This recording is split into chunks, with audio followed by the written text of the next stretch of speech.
गणेश मानको इतिहास माटोमा नमिसाउन प्रकाश मानलाई बालेनको सुझाव।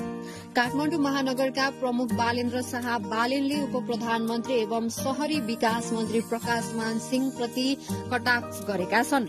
उनले काठमाडौँ महानगरभित्र रहेका सार्वजनिक जग्गा संरक्षण गर्ने, खोला व्यवस्थित गर्ने, सार्वजनिक सम्पत्ति जोगाउने र अव्यवस्थित बस्ती हटाउने कार्यमा मन्त्री सिंहले सहयोग नगरेको भन्दै कटाक्ष गरेका हुन्। अव्यवस्थित बस्ती हटाउने र सार्वजनिक सम्पत्ति जोगाउने कुरामा ध्यान केन्द्रित नगरेको भन्दै उनले गणेश मान सिंह, पीएल सिंह र नेपाली कांग्रेसको इतिहास माटोमा नमिसाउन मन्त्री सिंहलाई सुझाव दिएका हुन्। उनले सामाजिक सञ्जाल फेसबुकमा माननीय शहरी विकास मन्त्री प्रकाश मान सिंहज्यू अव्यवस्थित बस्ती हटाउने, कपन खोलालाई व्यवस्थित गर्ने, बाल मन्दिर बचाउने, सार्वजनिक सम्पत्ति जोगाउने प्रयास गर्ने कुरा सधैँ कुरामै रह्यो, कहिले गर्ने हो। उनले सामाजिक सञ्जाल फेसबुकमा भनेका छन्, मलाई हराउने नाममा आफ्नो शहर, क्षेत्र र देशलाई नहराउनुहोला। यत्रो गणेश मान सिंह, पीएल सिंह र नेपाली कांग्रेसको इतिहास माटोमा नमिसाउनुहोला, उनले भनेका छन्।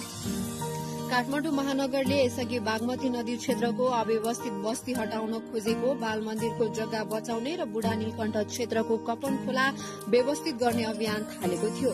हाल बागमती, कपन लगायत खोलाको केही स्थानमा भने अवरोध छ। मुआवजा लगायत विवादका कारण केही स्थानमा खोला व्यवस्थितको कारण रोकिएको छ भने केही स्थानमा अवैध बसोबासको कारण खोला व्यवस्थित गर्न सकिएको छैन।